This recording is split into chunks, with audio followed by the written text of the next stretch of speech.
Hi, friends and relatives. I have something really special for you today.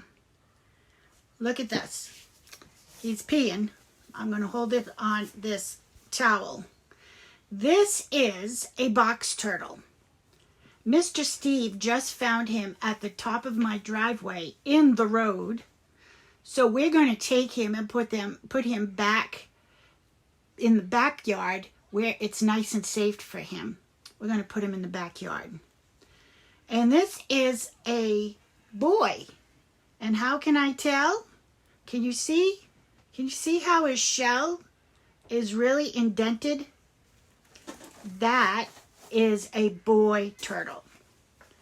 And look at the pretty colors on his shell. Can you see the patterns that it makes? You can see the yellow and there's brown, and you can even see little swirls inside his shell. He's not coming out right now because I'm holding him.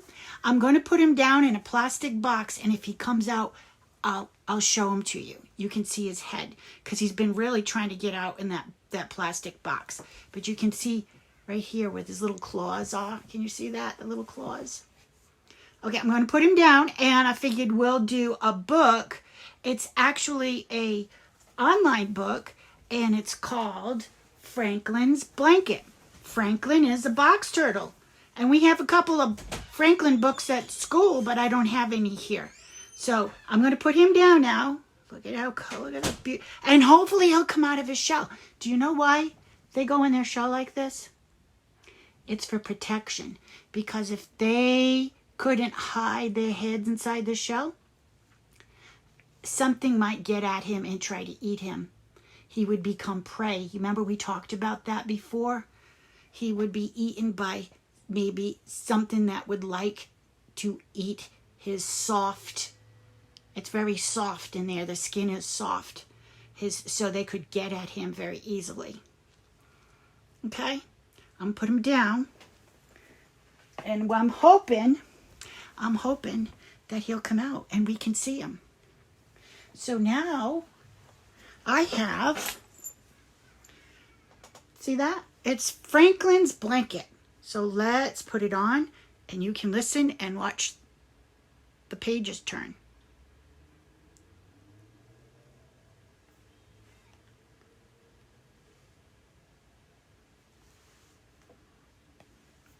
Paulette Bourgeois and Brenda Clark.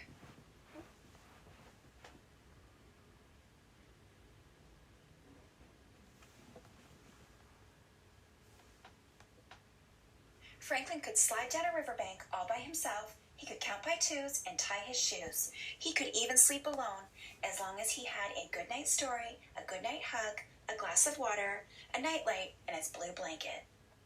In the beginning, the blanket was big and soft and edged in satin.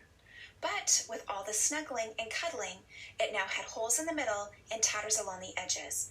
Every year, as Franklin got bigger, his blue blanket got smaller. Franklin usually kept his blanket folded in his top drawer. One night it wasn't there. Franklin searched around his room. He rummaged through his toy chest. He took everything out of his drawers and his books off his shelves, but he could not find his blue blanket anywhere. He ran to tell his parents. Go back to bed, they said as soon as they saw him. But, said Franklin. No buts, said Franklin's mother. You have had a good night story, a good night hug, 2 glasses of water, and I turned on your nightlight myself. But I can't find my blanket, said Franklin. So Franklin and his parents hunted everywhere. Try to remember, said Franklin's mother. When did you last have it?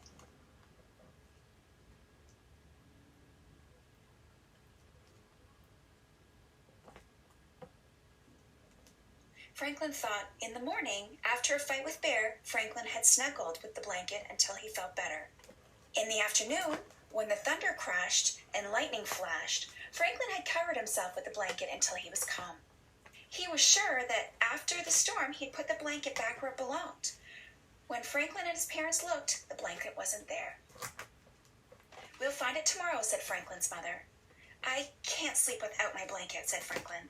I have an idea, said Franklin's father. He left the room and came back with an old yellow blanket. What's that? Said Franklin. It was mine, said Franklin's father. Maybe it will make you feel better.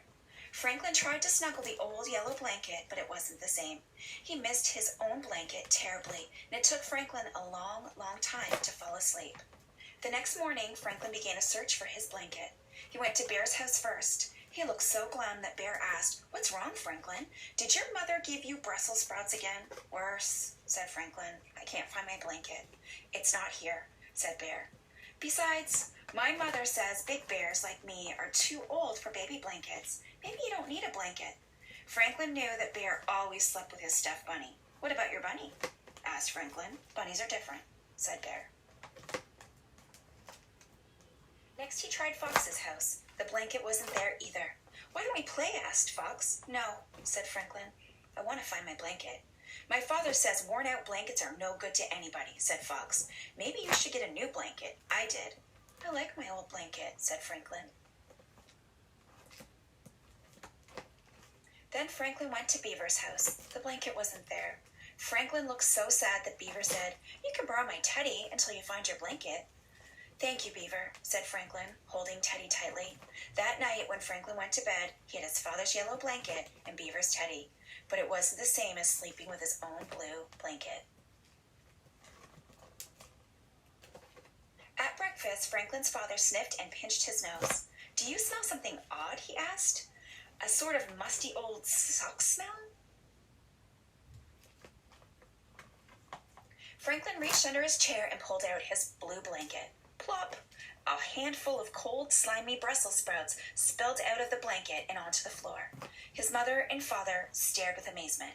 "Look," said Franklin. "I found my blanket. I forgot I put it here." "You forgot to eat your Brussels sprouts too," said Franklin's mother. "Oops," said Franklin, looking a little sheepish.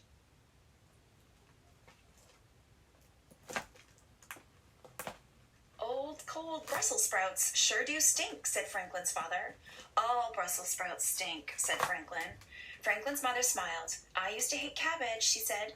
"Now that's a stinky vegetable." "Asparagus," said Franklin's father. "That's even stinkier than Brussels sprouts and cabbage mixed together." "Broccoli," shouted Franklin.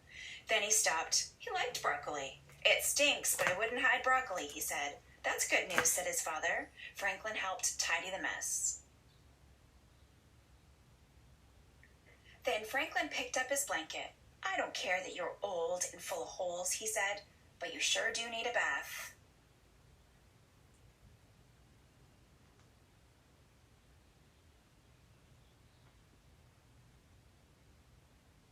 That night, before his goodnight story, his goodnight hug, and a glass of water, Franklin put his father's yellow blanket back where it belonged. He was glad he lived in a house where even old blankets had their special place. That end. So that is the story of Franklin the Box Turtle and his blue blanket. I know a lot of my friends at school, they have special blankets and special toys. So, I'm going to get the box up. And look at, can you see? He's out. He's got his head out. Let's see if he'll stay out. You see his head? He's out a little bit. And he's got the colors on his back just like Franklin's shell. Look at his face. Can you see him? He's looking right at you. So now I am going to put him back in this little box. And Mr. Steve is going to take him back outside so he can go be in the wild and go back to his habitat where he lives. There he is. Isn't he cool? I really love turtles. They're so neat. We have to protect them too. Unfortunately, when they go across the road, cars run them over and squish them. So we want to make sure we keep our eyes out for turtles going across the road too. Say bye. Say bye. Bye, friends.